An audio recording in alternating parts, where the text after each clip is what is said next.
Vous êtes à bord du bateau Too Hot to Handle, ici à l'entraînement, dans l'estuaire du Tage au large de Lisbonne et Oeiras. Ce bateau et son équipage international, puisqu'il est composé à la fois de Portugais, Brésiliens, Français, Irlandais ou Belges, a pour vocation de participer à des régates. Nous faisons un petit point de la saison qui vient de s'écouler et des résultats qui ont été obtenus par Too Hot to Handle.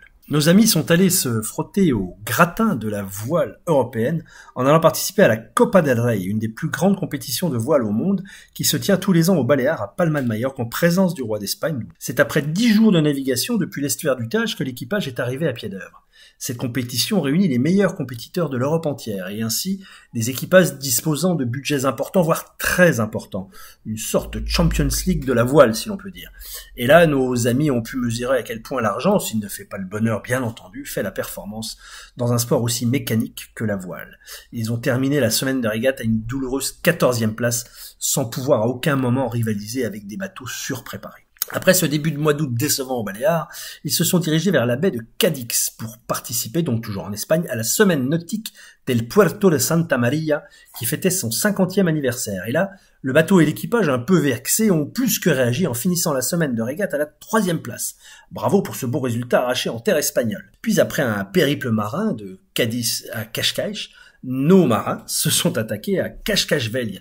Donc les régates de la baie de Cascais, autant dire qu'ils jouaient à domicile dans cette baie, et le résultat ne s'est pas fait attendre, première place, en gagnant toutes les manches, sauf une.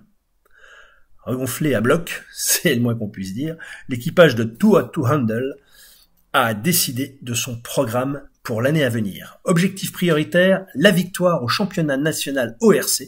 ORC, c'est leur catégorie de bateau, qui est organisée à Porto en 2022, la participation à la semaine nautique de Puerto Santa Maria, dans la baie de Cadiz, la participation au Tour de l'Algarve à la voile, la participation à la Coupe du Prince des Asturies, qui se tient à Bayona, en Galice, en septembre 2022, et, point important, s'ils parviennent à trouver un sponsor, la participation au championnat d'Europe ORC, qui a lieu en Sardaigne.